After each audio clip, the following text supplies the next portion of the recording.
History teaches that Custer made his last stand at the Little Bighorn. But what if the story you know is only half true?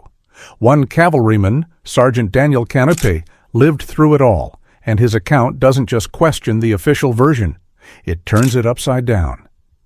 From desperate retreats and confused orders to the haunting silence that followed the massacre, Kanipe's forgotten testimony reveals a version of this legendary battle most Americans have never heard. This is the untold story of Custer's last stand through the eyes of the man who narrowly escaped it. Before we continue, make sure to like this video and subscribe so you don't miss what's coming next.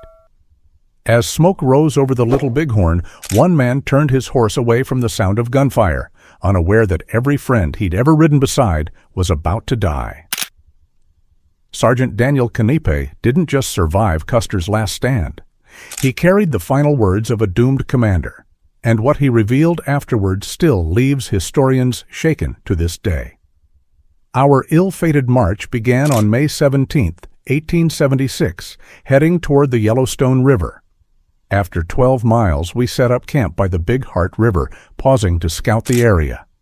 By June 10th, we advanced to the Powder River, where 6 of our 12 companies were sent on reconnaissance. We packed 10 days' rations on mules and began a 2-day journey upriver. Following signs of an Indian trail along the Rosebud River, we marched through the night, sustained only by coffee and determination. The next morning, realizing our rations were nearly gone, General Reno, our commander, ordered a retreat back down the Rosebud. There we met the remaining 6 companies under General Custer and General Terry, the department commander. At that time, Custer was reportedly under arrest for challenging corrupt post merchants who were profiting off the troops, a scandal dating back to President Grant's administration. Despite the tension, Custer soon regained command. His men were resupplied from the steamboat Far West, carrying 15 days of provisions. None of us realized then that we were only days away from the disaster that would etch the Battle of the Little Bighorn forever into American history. Custer had 2 Gatling guns and 2 Rodman cannons with him, but he handed them over to General Gibbon, believing he wouldn't need them. Looking back, that decision was a costly one. Had even one Rodman been fired, the outcome might have been very different. With a single Gatling gun, there may never have been a Custer massacre at all. We broke camp and marched all day on June 22nd. That night, Custer gave strict orders. No bugle calls, only hand signals, and fires small enough just to make coffee. The next morning, June 23rd, we moved out again, marching until dusk before resting. By June 24th, we reached a site where the Indians had recently held a war dance and a sun dance. The ground was packed smooth, and cottonwood brush huts still stood as evidence of their gathering. Our Crow scouts soon found a grim token, the scalp of a white soldier from Gibbon's command, hanging from a willow branch. The scouts, enemies of the Sioux we were pursuing, erupted in wild excitement, shouting, dancing, almost frenzied with anger. They brought the scalp to General Custer, who examined it before passing it around. It later ended up with Sergeant Finley of my company, still in his saddlebag at the time of his death. That night, around 10 o'clock, our scouts returned with reports. It was dark, the kind of dim summer light where you could still read at 9. We were ordered to pack up and ride out. Through the night, we advanced toward the junction of the Little Bighorn and Rosebud rivers. Custer led us into a hidden gully, a perfect place to stay concealed. But then Quartermaster Sergeant Hurst lost some of the hardtack from the pack train during the fast trot. When Custer heard, he sent Hurst back to retrieve it, only for the sergeant to find 2 Indians already helping themselves to the fallen bread. When the Indians spotted our approach, they fled. Sergeant Hurst returned and reported the encounter to General Custer, who immediately ordered us to saddle up. I thought he meant to attack at dawn, but since the enemy already knew we were near, he chose to strike that very night. We halted after climbing the divide, and Custer rode ahead with 2 scouts and Henry Voss, the chief trumpeter. 2 hours later he returned and divided the regiment into 3 detachments. Major Reno took companies A, M, and G. Captain Benteen was given H, K, and D. Captain McDougal guarded the pack train with Company B. Custer, kept C, E, I, and F. Under his direct command, Reno was positioned to Custer's left, Benteen farther left, and the plan was clear: a three-pronged assault on the Indian village. McDougal's pack train would follow the main trail behind us. We followed what's now Benteen's Creek, where we found a recently abandoned Indian camp. Fires still smoking, and in one teepee lay a dead warrior. Custer ordered the teepee burned. When Reno arrived, he was told to cross the creek, which he did, while Custer pushed forward with his companies.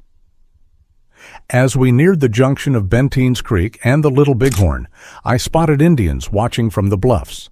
I alerted First Sergeant Bobo, and Custer directed Troops C, I, and F to move up the heights. Captain Tom Custer, the general's brother, led my company. We rode hard, but by the time we reached the top, the Indians had vanished, though their vast camp was visible across the valley, teepees stretching for miles.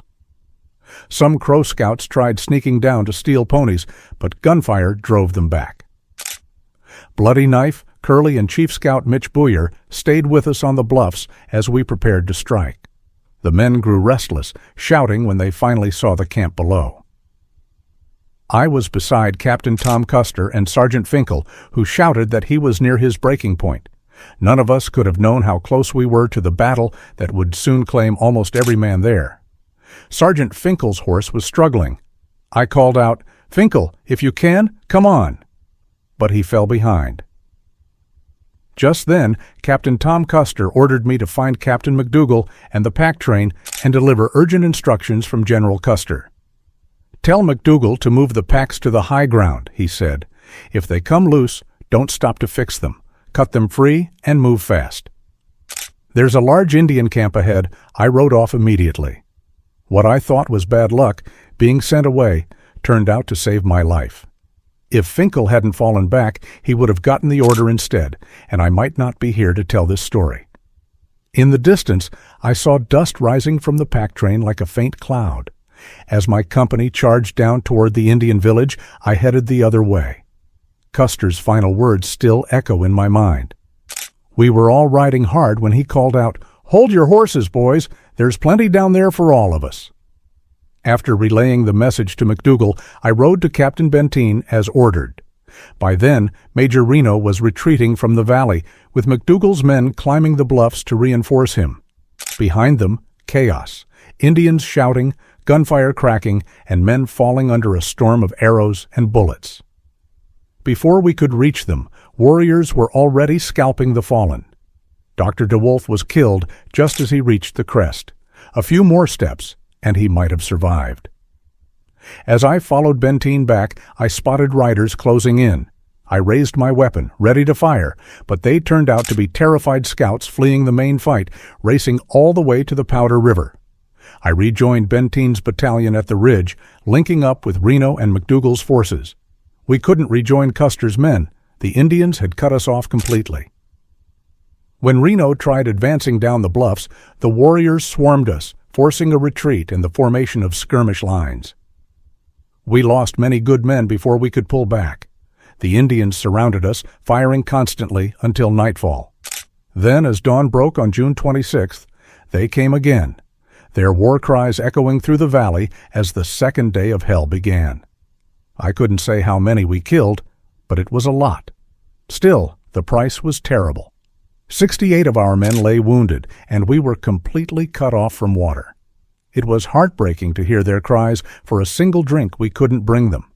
A few tried to reach the river. Most never made it back.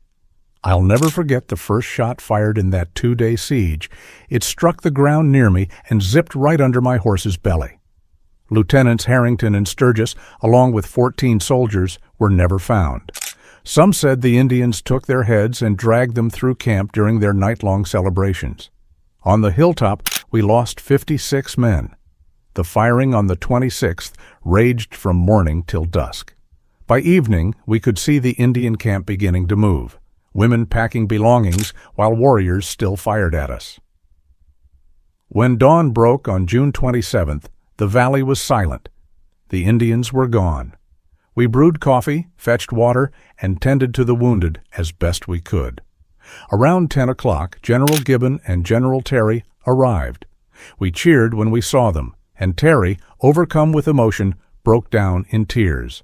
Then came the news none of us wanted to hear. Custer and his 4 companies were wiped out. 200 men dead in the valley below. For a time, we'd hoped they were just trapped like we'd been. But deep down, we already knew. Later that afternoon, I rode with Captain Benteen across the battlefield. The sight was unbearable. I recognized several friends, among them Sergeants Finkel and Finley. Finley lay beside his horse, 12 arrows in him, still clutching the reins. They'd been lying in the sun for 2 days, mutilated beyond recognition. The women and young warriors had stripped every body, beating and stabbing any man who still clung to life. Not a single soldier still wore his uniform. The Indians had taken everything, weapons, boots, money, nearly $25,000 in pay, issued to us just days before at Powder River. And that's how it ended. The dust settled, the valley silent, and the legend of Custer's last stand forever etched in blood and sorrow. I saw where the last of them fell, gathered in a small pile. Custer lay across his men, his back barely touching the ground, a bullet through his heart. Around him were his brother, Captain Tom Custer, and his brother-in-law, Lieutenant Calhoun of H Troop. There were nearly 4,000 warriors in this final fight, part of a force between 12 and 15,000 in all. Custer and his men never stood a chance. Not one soldier survived to tell what happened after that final stand. Only Comanche, Captain Keogh's horse, lived through it, riddled with 7 bullets when they found him. The field was littered with both soldiers and fallen warriors. Around 75 Indians lay dead inside 3 teepees, and more were carried away as the great camp moved on. I came across one warrior wrapped in buffalo robes. When I cut him loose, I found he carried 4 women's scalps, 2 with long red hair, strung together like trophies. The sight turned my stomach. I dropped them immediately.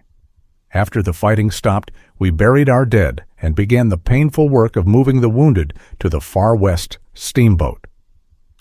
The vessel pushed as far up the river as it could before returning to Yellowstone.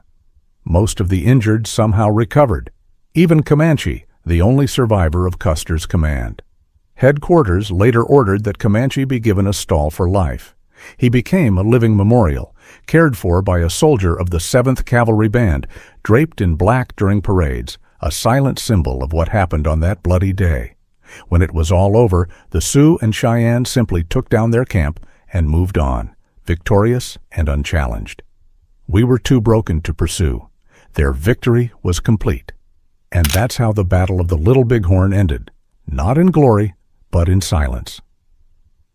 If this account gives you a new perspective on the Great Sioux War of 1876, stay with this channel for more untold stories of history.